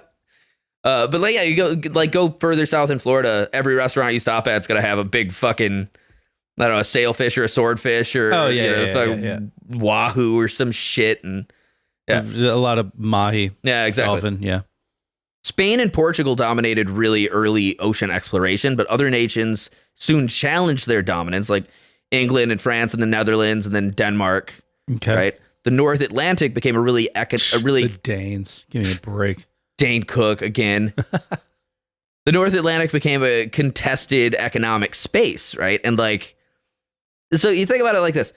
The Netherlands wouldn't have much in the way of a whaling industry, but they still needed oil, right? They didn't? The Netherlands, they're not ocean coastal. No, but they were building all the ships. So here's what I'm saying, right? So the actual culture of the Netherlands, like the Dutch, they wouldn't have much of a whaling society, but as the economic demand for whale oil and products like that started to get out there, it drove their need to get out into the ocean and be more competitive with like the North Atlantic trade in general. Okay. Because they wanted to fucking power their lamps and shit, right? Oil their leathers. And it was cheaper for them to build the ships and get out there and actually catch the whales. And this, as the export for whale energy started becoming like massively global, that drove all cultures essentially. Right. Landlocked shit all over the place would like have their own fleets. That's so crazy. Yeah, like you could be, I don't know, what's a good some guy or girl figured out at some point that they could use whale oil, and it burned for a long time and burned real bright, and then that just sweeps the entire world. Yeah, for fucking 700 years or something. And but yeah, like all these landlocked culture. Name like a landlocked country in Europe, right? Okay. Romania. Okay. So you got Romania. They're gonna go down rivers on their boats until they get to the ocean. They're gonna catch their own fucking whales. They're gonna process their own shit and then bring it right back to Romania. But in doing so, they're infringing on, you know, whatever Italian whaling shit was going on down there. Okay. Right. So that becomes an even more contested area. It drives the prices up. It kills more whales. It just becomes like a whole fucking to-do. But that economic driver is propelling Romania now to build its own fleet, which becomes more of a warfaring fleet because they need weapons because they got to fight because they're gonna have to fight for the fucking whales now. Right. So like that increases piracy. It increases international combat. It heightens political tensions. Interesting. Right. And it's just this massive drive. Like whaling was the industry of the world for a while. You know, because there are these unicorns, essentially, like these magic animals that can provide everything you need. Well, yeah, they have the ones with the horns. The narwhal. Yeah. Not technically a whale. Says you. Narwhal. There's this band out of Oregon called Narwhal versus Narwhal. Wasn't a very good band, but I like the name a lot. Dude, I remember this fucking there was a National Geographic expose like 20 years ago that I saw where this actually is one of the first things that put whaling in my head, because I'm a big like seafaring guy. Like I don't have a fucking boat. I never go out on boats, but I got a family history of like naval stuff, and I for some reason am fascinated by like Napoleonic seafaring warfare. Wanna go out on a boat, buddy? We can go out on a boat. I mean, I don't have to. I don't care. I like the ocean, but I don't fucking give a fuck about going on a boat. I just really like the story and like the drama of ocean stuff. Listen, we can use all of our Patreon money and join the yacht club. Don't tell them we have any of that. We're join the yacht club. But there was this expose in National Geographic when they were still doing like paper print, like just on the newsstand, before the world ended. National Geographic only has like online presence now. Really? Yeah, they will print a run, but it's not like you can't just go to a fucking newsstand and get a National Geographic. What? Yeah. No. How do you get it? You got to like order it. You have a membership. Subscribe? Yeah, exactly. Really? Yeah. That's sad. Yeah, it is a bummer. Big social market. But this expose, I remember, they've been saying print media is dead for a while now. They did a narwhal thing with like some Inuit tribe in, I want to say, Alaska that was hunting narwhal for the season. And just some of these pictures were fucking insane. Like a whole severed narwhal head just on the ice. Just blood all around it with a fucking horn jutting up. It was like the pictures were fucking insane. And it was so visceral and well shot. Like really, really well done. That was always, I mean, growing up, that was always the really cool thing about National Geographic magazine. They don't pull the punches. Really not. And they show the titties. They did. But I mean, yeah, there was always like some of the coolest photos. Yeah, incredible. I wonder, because I mean, think about it, in that time, being a photographer for National Geographic, like the most prestigious was like possible thing, crazy, and like anybody who was a photographer was like, that's the the holy grail. Yeah, it's like I'm dating a photographer. Oh, a photographer, huh? It's like, for National Geographic. Yeah. And, oh shit! Suddenly that was the prestige, right? Yeah. Is that even still a thing? I don't know, man. That's crazy. The superfluous nature of photography these days. I know, and that's what I'm gonna. That's what I was gonna say. Is like now, a really great camera is pretty much accessible to anybody at any time. Yeah. And I understand that there is an art to it in terms of lighting and angles and perspective and all that stuff. But like, I just feel like it's not as much of like an art to it. I felt that a long time actually. I stopped carrying like fucking digital cameras back when, just because like any picture I took, I was like, I'll just delete later because like it was great, but whatever. Yeah, I mean, whatever. I'm not a photographer, so I guess I'm just lamenting someone else's problem at this point. Laminating someone else's pictures. Laminate. No, okay. By the early 17th century, European whalers began moving northward towards Arctic waters, primarily looking for bowhead whales, known historically by Europeans as the Greenland whale. A mature bowhead could reach 50 to 60 feet in length and weigh over 100,000 pounds. Jesus Christ. Yeah, there's several feet of insulating blubber that could be used for oil, so they were very, very oil heavy. Right. And the bowhead represented an ideal industry animal. It was slow moving, it traveled at predictable seasonal migrations, it lived in waters where enormous populations gathered, so there'd be fuckloads of them. Looked like a big dick. Looked like a great big dick. You could fuck it. In the blowhole. In the blowhole. Or the vagina. It's a big economic driver. It's been a big economic driver for a long time. The blowhole's just about the right size for a human dick. Huh. Yeah. Vagina, no, too big. I mean, if your whole body's in it, technically your dick's in it. Ugh. And that's where we draw the line, folks. That was too far.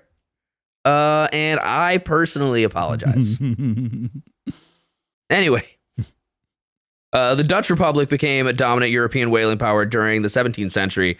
The center of this industry was again the Arctic, around around Greenland. Beginning in the early 1500s. Do you feel worse if you kill a lady whale versus a man whale? A man whale. No. Would you? No, I don't think so. I would. Why? I don't know. I'm just technically I just beat up a lady and murdered. No, you've killed a god of the deep. Well, you've got to deal with that either way. I think of. I'm going to be like, where's the with a man whale, it's like a fair fight within human society. That conflagration of like, man-woman violence stuff. Like, I understand that as like a aspect of our society. We move beyond that. I just think of human beings as this horrifying disease that's just slaughtering everything in our path anyway. So that morality goes out the window. For someone who's killing a whale in the first place, I suppose so. I wouldn't kill a whale to begin with. No, I would rather die, I think. I'd be like, that's not in my wheelhouse. Yeah, I side with the Animorphs on that one. Was there one that turned into a whale? I think it's the third issue, second or third, where they're dolphins and they have a psychic link with a whale. It's the only time that we talked about this before. Drew and I have talked about this. It's the only time where the Animorphs get a little spiritual. Where they, like, as dolphins, kind of like commune with a fucking whale. And the whale's just like has all this It says dearth of knowledge. There's this great just, like, fucking quote from I've the whale. Been around since the dawn of time. Yeah, it says this is this whole like speech. He goes Ooh. Okay, Jesus Christ. Ooh. So in the 1600s, Dutch companies organized this whole time for when the whale noises were going to come into this. Skip the 1600s. What did the 1600s ever do to you? For several decades, the city of Smeerenburg became one of the strangest settlements in European history. And where is that? Smeerenburg was on Amsterdam Island in Svalbard. Okay. Right, Smeerenburg roughly translates as Blubber Town. It was a place built around transforming whales into oil. That's central economic production. Blubbertown? Yeah. Or Smeerenburg. Well, both. She Jewish? The central economic product of early commercial whaling was not meat, it was oil. The thick layer of blubber surrounding whale's body was removed in long strips. This process is called flensing. The blubber was then cut into smaller pieces and boiled. On shore, this occurred in large copper or iron cauldrons. The rendered oil was collected, stored in barrels, and shipped back to Europe. It's like that scene in Fight Club. There's something that I remember. The smell was bad. The smell was overwhelming. I remember watching something where it references a flensing knife, and I never knew what that was. Flensing knife. What are you doing? So I am also having that, like, wow, there's something weird that I like. That is a reference that I've. It's some show. I don't know what it was, but something that I watched. Flensing. This is talked about a flensing knife. Flensing knife. Flensing knife. Flensing knife. Flensing. My immediate guess is that it was something from an episode of Archer. It's really not important. It's a specialized, large, and extremely sharp.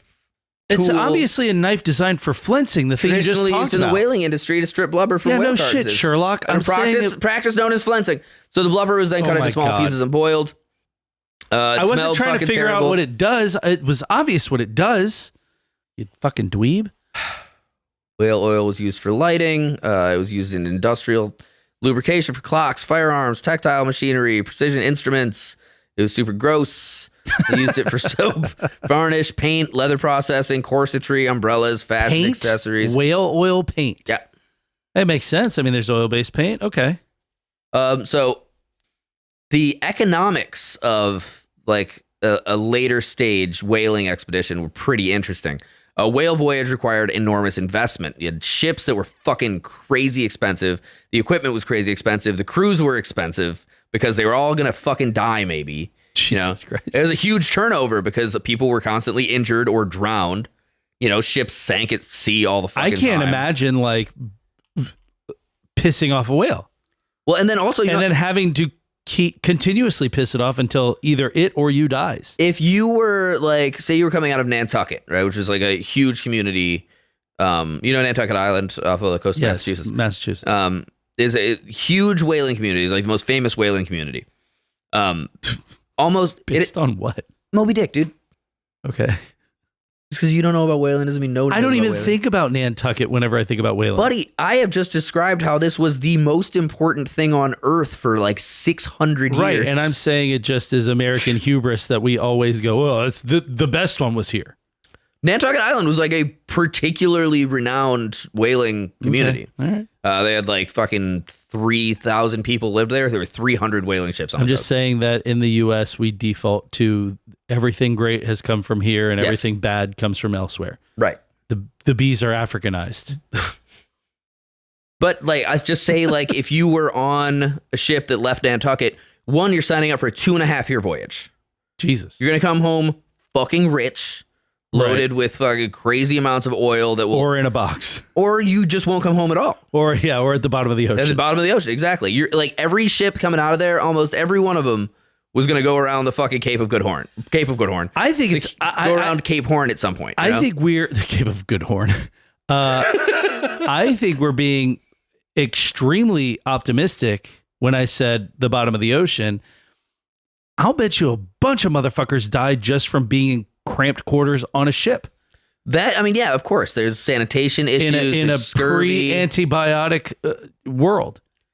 So, like, food and supplies had to last 6 months, right? Okay. Like, that you don't know how long you're going to be at sea. 6 months is a 2.5-year voyage. Well, just food. 6 months worth of food. Guys. Well, yeah, they're going to stop places. I know. It's just funny. But like investors treated whaling a lot like later industrial ventures would treat, I don't know, like constructing a warehouse or something. Like, this is a huge investment. A successful voyage could produce enormous profits. A failed voyage could bankrupt a company, and a ship returning with hundreds of barrels of oil represented a fucking fortune. A windfall. They're going all the way around the Cape of Good Hope Yeah, dude, all around the world. from Nantucket. You know that song? The Daft Punk one? Around the world, around the world. Yeah, they were around doing- the they world, were doing around the that, world, yeah. Around the world, around the world. Yes. Around the world, around the world. Yeah. World.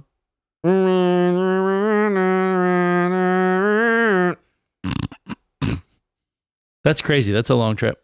2.5 years. How far are you gonna go? But what do you need to get to the Pacific for? You ever see You have Cabin the Boy? whole, you've just gone from northern North America Okay. all the way down to goddamn near Antarctica. That's a big old swath of Atlantic Ocean to go to the Pacific Ocean. Yeah. Do you want to look at whale migratory routes? If I must. Sure, let's look it up. Oh, I thought you already had this locked and loaded. Whale migratory routes. So how many whales were they trying to get in this time? As many as they could. What? Yes. There's a finite amount of They're going to be on the water for 2.5 years, okay? right. There's a finite amount of float that a ship has in it. You can't. Patrick, what are you talking about? Do you think that they're never going to stop anywhere? You think that they just, okay, the first day they get a whale, they stock it in the hold, that's going to be there for 2.5 years? Yeah. All right. Still. You got to think outside of the cartoon spectrum here, okay? This is an economic driver. The only reason that they're coming home at all is so that the crew can switch out because they can't live on a boat their entire lives.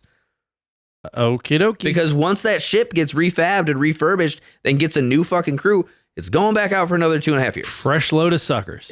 Well, yeah, and they're all going to come back fucking rich. Or dead. No, or not at all. Jesus Christ. Says right here. Yeah, migratory routes from the New Bedford Whaling Museum, right? Some of the most prevalent whaling routes were from Cape Horn up to off the coast of Chile. Okay. And then a little bit further into like Brazilian territory. And then from way down south Antarctica up to Indonesia. Mm-hmm. And then kind of Australia-ish. Then a lot of Antarctic shit. And then off the coast of California. So like in the South American world, you would start out in, say, like Nantucket. You could whale down to the Florida area. Okay. And then you'd have to just go fucking down to Cape Horn and cut back up on the Pacific. Jesus. Maybe Christ. you do that again, or maybe you just fucking keep on sailing through like Micronesia. That's crazy. Yeah, it's 2.5 years. I think I said Cape of Good Hope earlier. That's in Africa, but Cape of Good Horn. because you said Cape. Okay, that's why.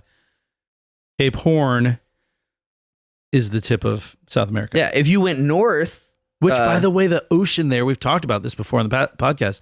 The ocean there is crazy. oh yeah, Just getting around the tip of South America from the Atlantic to the Pacific is a insane these people endeavor. are nuts. It's the craziest shit you could imagine doing Let's in go the world. sail the most dangerous part of the ocean to catch the biggest creature that exists in the world And laugh about it the whole time. Just be fucking crazy. and fuck each other below Fuck deck. each other in the butts. Yeah, of course. We got all this whale oil. What else are we going to do with So it? much barrels of lubricant. Like a ditty party in this Oof. Gross. Yeah. But if you went north and did like Arctic fishing, the whales are smaller. You might get less stuff, but it was more sustainable because you could load up your come home after a few months. Exactly. You could, if you wanted to go up to like Newfoundland, Greenland and shit, you could stock your entire ship, but you'd have to be working constantly around the clock and you'd have freezing temperatures and dangerous seas and all kinds of shit like that. You're fucking frostbite. I'd opt for that. Well, if I had no choice, I'd But you'd opt only for be doing that it for like 6 months and then you bop back and you'd have one full load of fucking oil and that would set I'd you just up. stay on land and be a carpenter or something. Yeah, I just wouldn't do it. Yeah. But yeah, the Arctic environment was super unforgiving. And the success of European whaling contained the seeds of kind of its own destruction, obviously. Interestingly enough, another oil story where nobody seems to be looking into the future to when there's nothing left, right? The most valuable whale populations are not fucking limitless, and the bowhead and right whales evolved super, super slowly and lived extremely long lives Right. and reproduce very slowly. Like Right. a female might produce one calf every 7 years. Jesus. Like, yeah, this is not a renewable resource in this respect when you're killing 60 whales on a trip, 90 whales on a trip, God damn. right? Do you think if we were alive back then that we would be like carpenters during the day, but then like run a newspaper at night? I'm mirroring what we do now No, I'd be to like 1800s. I'd be a serial killer, obviously. No cameras, no forensics. I'd be H.H. Holmes, buddy. Like, Jesus what are you talking about? Gross. I mean, you might think I was a carpenter by day and ran a newspaper at night. It's But then I'd use that newspaper to wrap the flesh of my victims. secretly your inspiration is Albert Fish. No, gross. That guy sucks. Yeah, he did. No, you know H.H. Holmes, right? Which one's he? Devil in the White City. Have we not covered it? Oh, fuck, dude. Condor? That's a topic. No, not that White City. You know what? Put it on the board. We're going to save that for another time. But it's like the most horrific, prolific serial killer of all time. No, gross. It's like the American Jack the Ripper. What a piece of shit. Yeah. Okay, yeah, we'll talk about that. So anyway, whalers wanted more barrels, markets wanted growth, and the result was super predictable. Whale populations declined in one region, so fleets would move elsewhere, and then they'd overfish that one, and they'd just repeat and repeat and repeat, and they'd find whales and kill whales, and find whales and kill whales, and find whales and kill whales until there was no goddamn whales left. Oh, that's... And yet no one was like, this is unsustainable. No, because they wanted to kill the whales. They're locked in, baby. Also, I mean, like, once a major corporation is running the whaling I was thing, about to say. they're like, what are they going to do? Have layoffs? No. They're like, okay, we're out of whales. Fish until they're all gone. Here's my impersonation of like a whaling, a captain of whaling industry. Uh-huh. Oh, I'm sorry. Are there no whales? Are there no more fish? Find more fish. And we run that out until we just some corporation builds a giant tank that they can keep one whale in and just like siphon oil. Perhaps if your crew would stop. It will live for buggering 200 each other. years. Keep pulling the oils out of it. It'll grow more oils. We're here for one reason: unobtainium. Fuck you, dude. God damn. Spermaceti unobtainium. It's sperm whale stuff. Precious hamburgers. And all the jewels of Araby. Fuck you. All right, so you don't watch movies, but you ever seen Master and Commander? I have not. Master and Commander is so fucking good, dude. Yeah, you've said it. Okay. By the 18th That century, fat guy's in it, right? The Russell Crowe? Australian guy, yeah, the fat Australian. yeah, he's good. Got it. Good in that movie. Yeah, I liked him in 300. Also, Russell Crowe. Different guy, but they look the same. You talking about Michael Fassbender? No, 300. Michael Fassbender was on in I 300. thought you were talking about an Australian guy. No, the fucking Fassbender's main Irish, guy isn't from he? the movie 300. The main guy from The guy who 300? plays King Leonidas. God damn it. I have no idea who you're talking about. Okay, well, looks like Russell Crowe. So Gerard. That's the one. Gerard Way. Butler. Gerard Way probably does have a butler. Yeah, he's a wealthy guy. I don't know who Gerard Way is. My Chemical Romance. Oh. Yeah.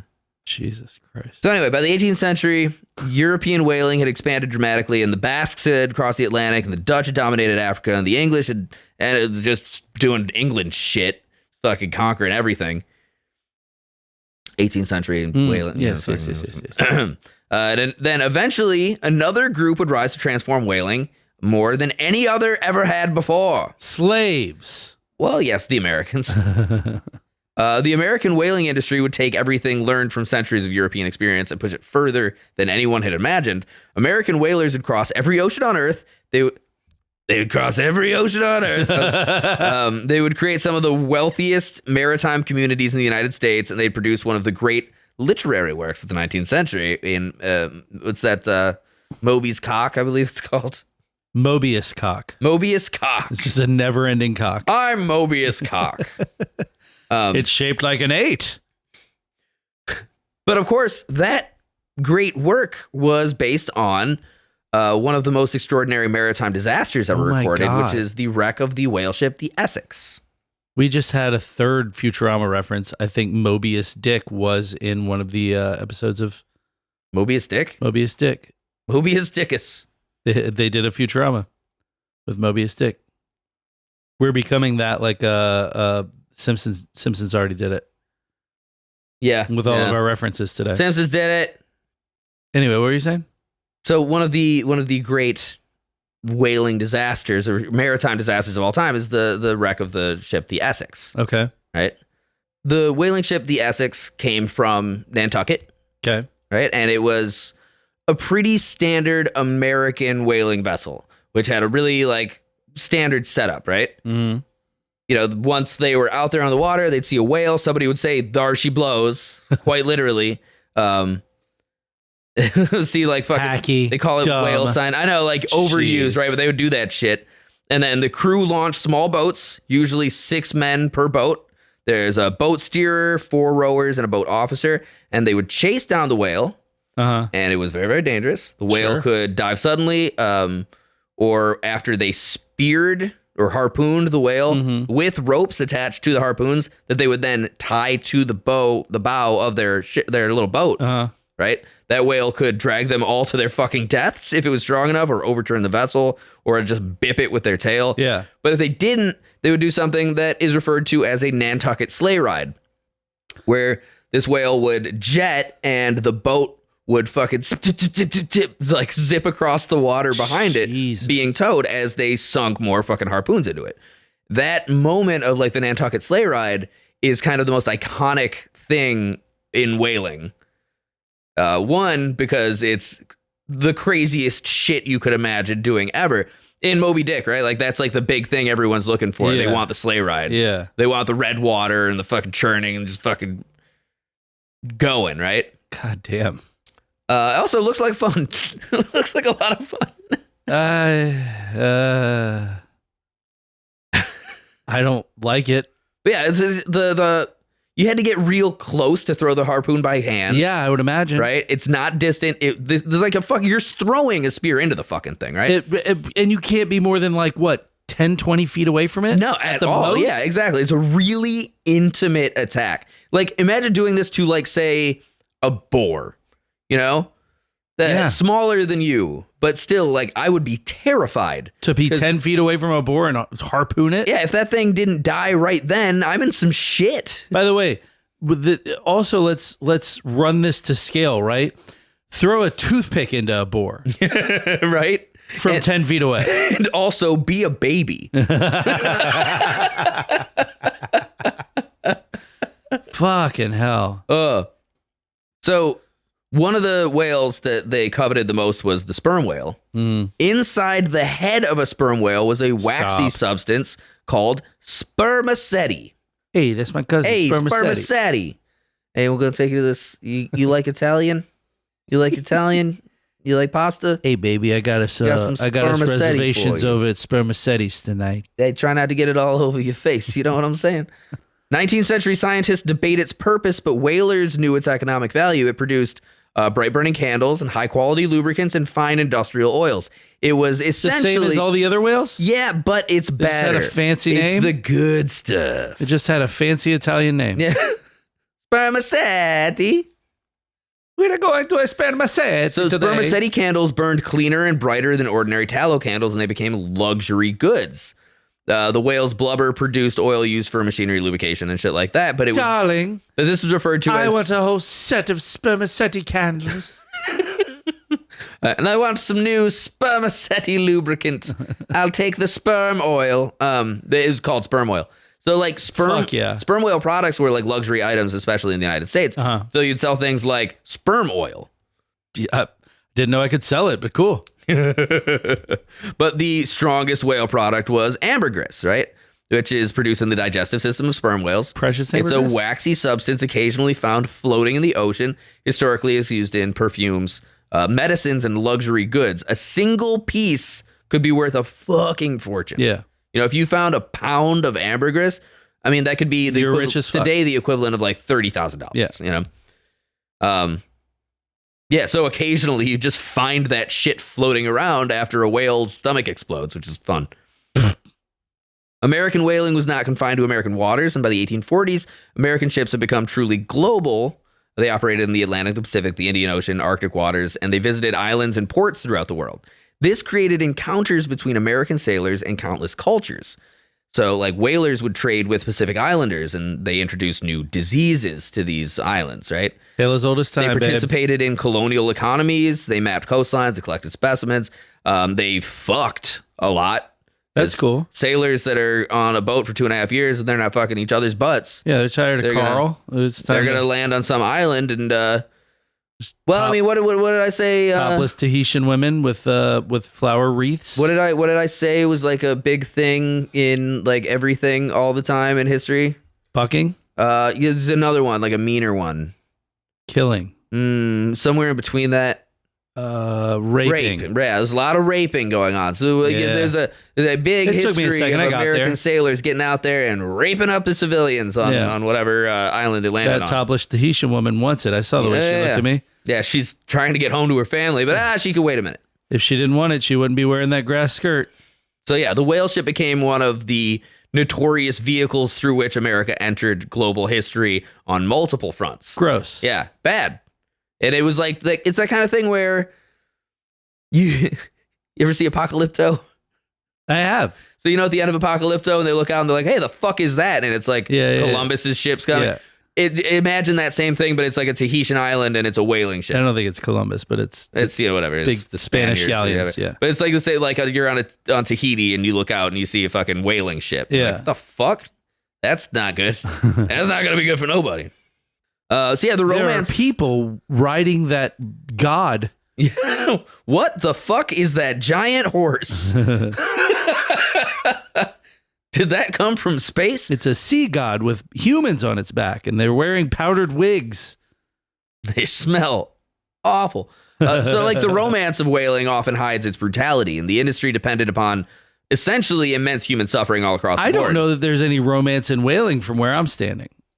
The adventure, the deicide angle of it, like the fortune to be had. Maybe those are just things that don't appeal to me, man. Maybe. Here's the thing, and I've been really like leaning on this one lately a lot. Anytime, like, maybe it's just a getting older thing.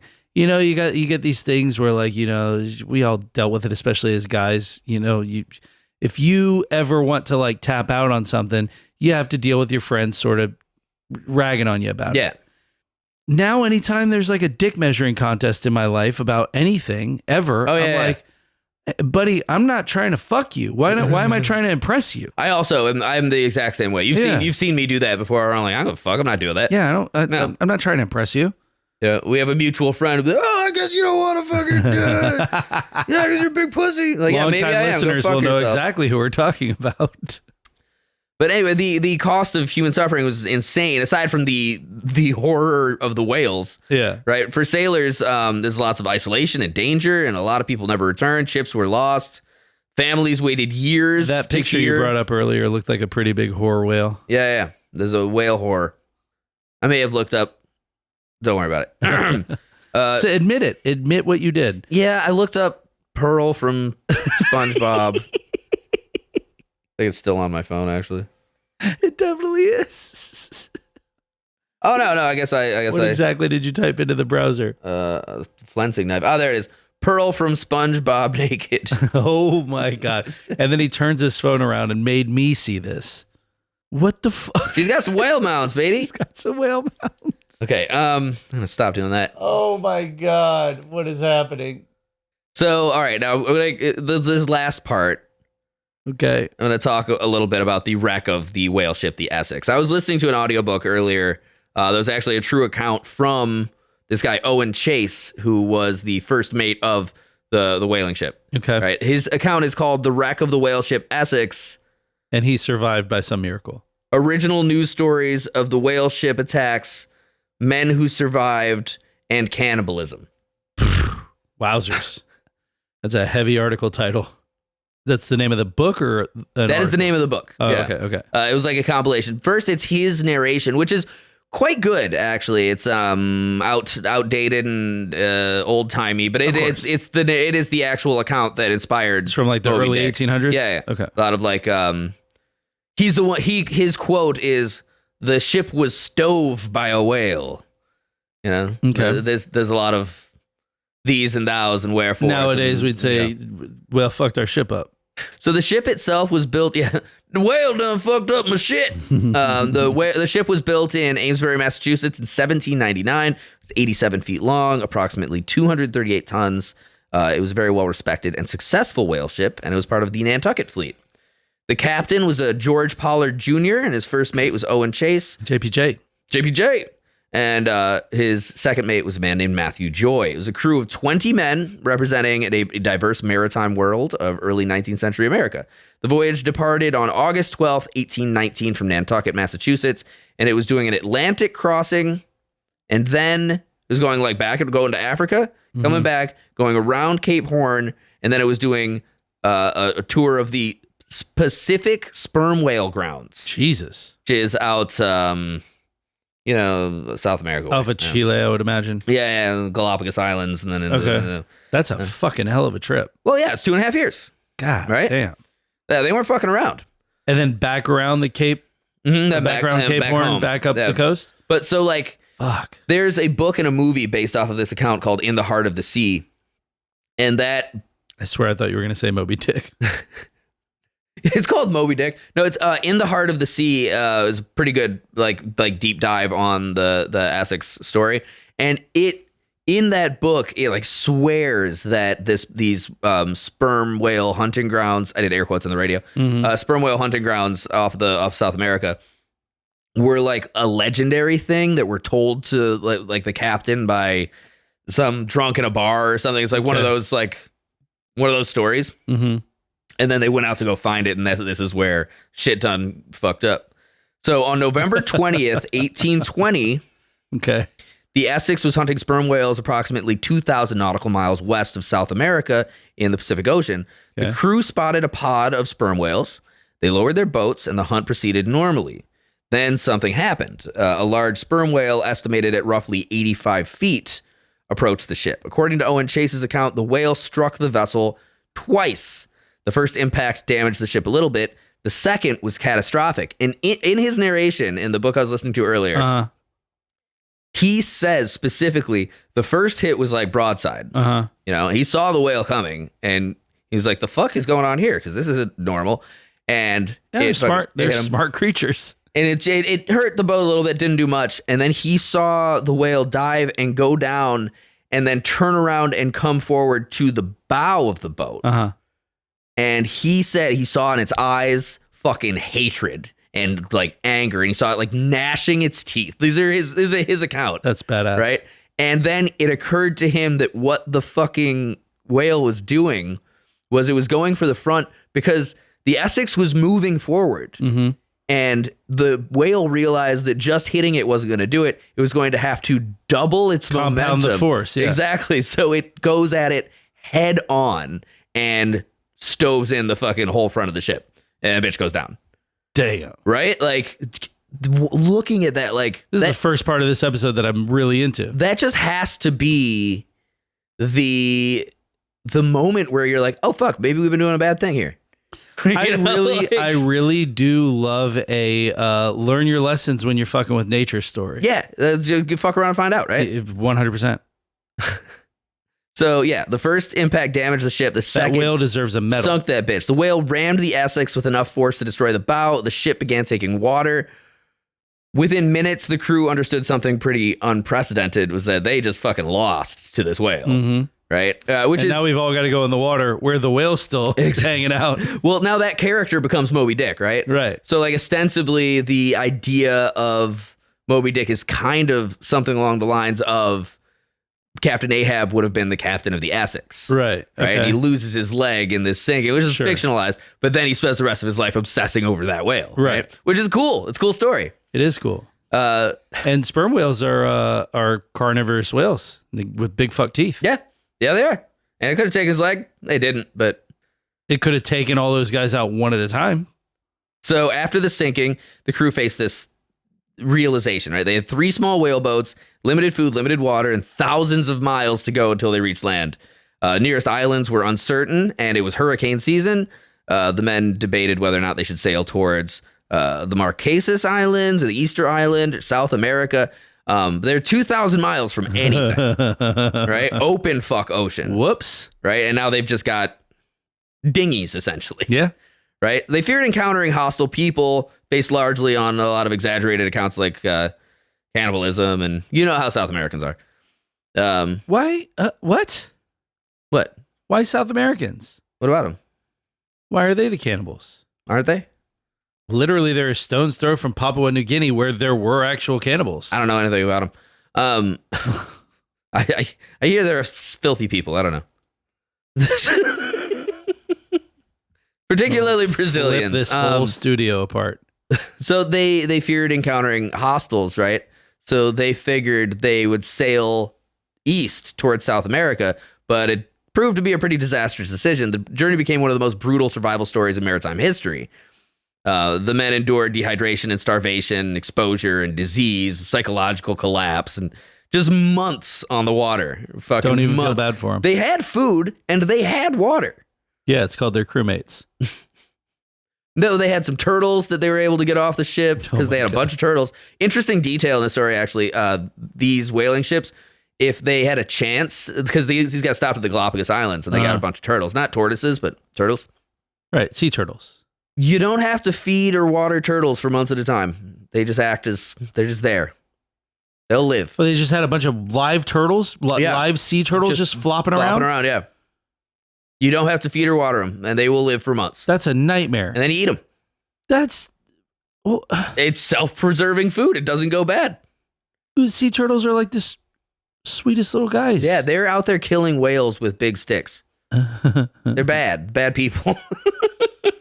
Jesus Christ. So they rationed their food carefully, and they'd catch birds, and they'd eat turtles, and eventually they faced, reality, the unwritten law of the sea we've talked about in the past. I would call that comeuppance. Come in pants? Men began dying. This is spermaceti. Men began dying, right? And I'm Tony Spermaceti. in accordance with the custom of maritime survival situations, survivors practice cannibalism. The details are pretty intense. Why does that not surprise me about this particular group of people? Because they're gonna do what they're gonna do. They're sailors. All sailors will eat sailors. From behind, From the front, on yeah. their backs. Yeah, they're gonna get that meat in their mouth, baby. God, gross. Historically important. It's the details are pretty fucked up, but historically important because they reveal extreme psychological pressure. Yeah, generally just bad. The survivors were Extreme found. prostate The pressure. survivors were found months later, and the final rescue occurred in 1821. Of the 20 men aboard the Essex, 8 survived. Some survivors were rescued near Chile. Others were discovered aboard drifting boats thousands of miles away. Still alive? Yeah, still alive. Holy Yeah, shit. 8 out of the 20. And then, the narrative of the most extraordinary and distressing shipwreck of the whale ship Essex was released in 1821. Herman Melville read it, and there's Moby Dick. We can move into contemporary whaling, but I think I'm going to call it there because that's a good turning point, I think, for where, I guess what you could call like the courageous era of fucking seafaring bullshit kind of ends. I don't Yeah. think any of this was necessary. It wasn't. It's bad. Hey, that's history, No, baby. the episode's fine. The actual whaling. Don't you know the whales? They were plotting against us. Anyway, thanks. Are we signing off? Hold on, only real quick. 1860s, they developed the explosive harpoon that really increased the. What did you just say? In the 1860s, a man named Sven Foyn created an explosive harpoon. Fucking Swedes. So you'd be able to just fucking kill a whale real quick. Ba-bam. In 1900s, there were a lot of factory ships that kind of cleaned up in the Antarctic and created a bit of a whale desert there for a while. The blue whale population collapsed in the mid-1900s. International Whaling Commission in 1946 outlawed whaling domestically. In 1886, commercial moratorium. Domestically, so what? You just got to go a few miles offshore. No, like the NATO allies weren't allowed to fucking weren't allowed to whale anymore. And in 1986, there was a commercial moratorium on whale products in I think general. you're talking about the League of Nations. What year was that? 1946. Oh yeah, that's the very beginning of the United Nations. Yeah. In the earlier part of the 1990s, indigenous subsistence traditions were given leeway so that tribes, the Inuit, Sure. and what have you, could continue doing subsistence fishing. Norway, Iceland, and Japan all did a moratorium on whaling. There's a huge whale watching economy that boomed in the early 2000s, and the whales are a big symbol of conservation. That was when the Greenpeace ships, right? Yep, that's it. And there's still a bunch of shit going on. So if you're interested, look up whales. That's not our job here. I don't know. I'm just saying, like, we we live in a contemporary time where this is still something that happens on Earth. So if you want to know what's happening today, look at it. Oh, okay. It's going to happen tomorrow, too. So You're welcome. We gave you all this backstory. Now do your own research. I gave you the history. You do the contemporary part. Fuck, not your mother. We got to stop doing these late recordings. If you like this episode, the best way to tell us is to get on whatever you're listening to. Give us 5 stars. If you're on Apple Podcasts, leave us a review. If you're on Spotify, leave us a comment on this episode or any of the other ones that you really like. Check us out on Instagram at Delete Everything Podcast and on YouTube at Delete Everything Podcast. And join us on Patreon. If you're shy about it, listen to the 3 episodes that are available for you to listen to anytime you want for free. They're there. Go on there and look. Patreon.com/Delete Everything Podcast. Thank you, and we'll see you next week. Bye. And as always, SPERM.